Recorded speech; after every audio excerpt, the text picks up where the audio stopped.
Roads majority खुल गई हैं, कुछ रह गई हैं वो खुल जाएंगी। बाकी सारी चीज़ें आपके सामने तकरीबन रूटीन पे इस्लामाबाद आ चुका हुआ है। जो कुछ थोड़ी बहुत चीज़ें रह जाएंगी वो आज शाम तक हमारी कोशिश है हो जाए। जो केसेस से रिलेटेड और जो लोग अरेस्ट हुए उनसे रिलेटेड डिटेल्स जो है वो आपको ऑलरेडी चीफ कमिश्नर साहब और आईजी साहब ने बता दी है। तीसरे नंबर पर ये जो फ्लाईओवर अंडरपास F9 वाला है, ये हमारी टारगेट लाइन दिन थे हमारे 60, लेकिन जिस तरह हम प्रोग्रेस कर रहे हैं इंशाल्लाह हम आपको उससे एक आधा हफ़्ता पहले ही 60 दिन से भी पहले खोल के ट्रैफिक के लिए रवान दवा कर देंगे इंशाल्लाह ताला। उसके लिए CDA और ये कॉन्ट्रैक्टर बहुत मेहनत कर रहे हैं, विजिट्स कर रहे हैं, चीफ कमिश्नर ख़ुद डेली बेसिस पे आ रहे हैं और मॉनिटर कर रहे हैं। तो ये एक बड़ा रिलीफ होगा इस सारे इलाके के लिए। लेकिन अभी जो हमने फ़ैसला किया है थोड़ी देर पहले वो ये कि इसके साथ जो F9 और F10 का जंक्शन है, यहाँ की सारी ट्रैफिक वहाँ पे जाके फिर ख़राब हो जानी थी। तो हमने फ़ौरी तौर पे वहाँ पे भी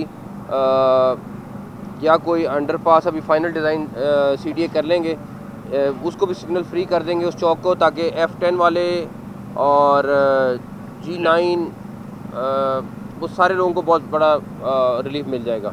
तो उसके ऊपर हम 1-2 दिन में काम करके उस पर भी इंशाल्लाह काम शुरू कर देंगे इसके साथ ही, ताकि वो भी काम शुरू हो जाए। बाकी रही बात ऑलरेडी इन दोनों ने प्रेस कॉन्फ्रेंस में आपको बता दी है, तमाम अफगान शहरी 31 दिसंबर के बाद इस्लामाबाद की टेरिटरी में नहीं रह सकेंगे। अगर उनको रहना होगा तो उनको NOC लेना पड़ेगा DC ऑफिस से। उसकी तमाम तफसीलात आपसे कमिश्नर साहब और IG साहब अगले दिनों में करेंगे, लेकिन हम हर तरीके से उनको इतला करेंगे। लेकिन 31 दिसंबर के बाद कोई अफगान शहरी NOC के बगैर इस्लामाबाद में नहीं रह सकेगा। कल से वो जब से वो भागे हैं उसके बाद एकदम प्रोपेगेंडा शुरू हो गया कि जी 33 लाशें एक हॉस्पिटल में हैं, पता नहीं कितनी लाशें एक हॉस्पिटल में हैं। इनके लोग सुबह से हॉस्पिटल के चक्कर लगा रहे हैं कि वो डेड बॉडीज़ ढूंढ लें या कल भी आए, कल भी चेक कर लें। मैंने कल भी आपके किसी साथी ने सवाल किया था, मैंने कहा था कि मुझे अगर कोई है तो नाम बता दें कि ये फ़लाँ बंदा। अभी तक कोई नाम या कुछ नहीं बता सके।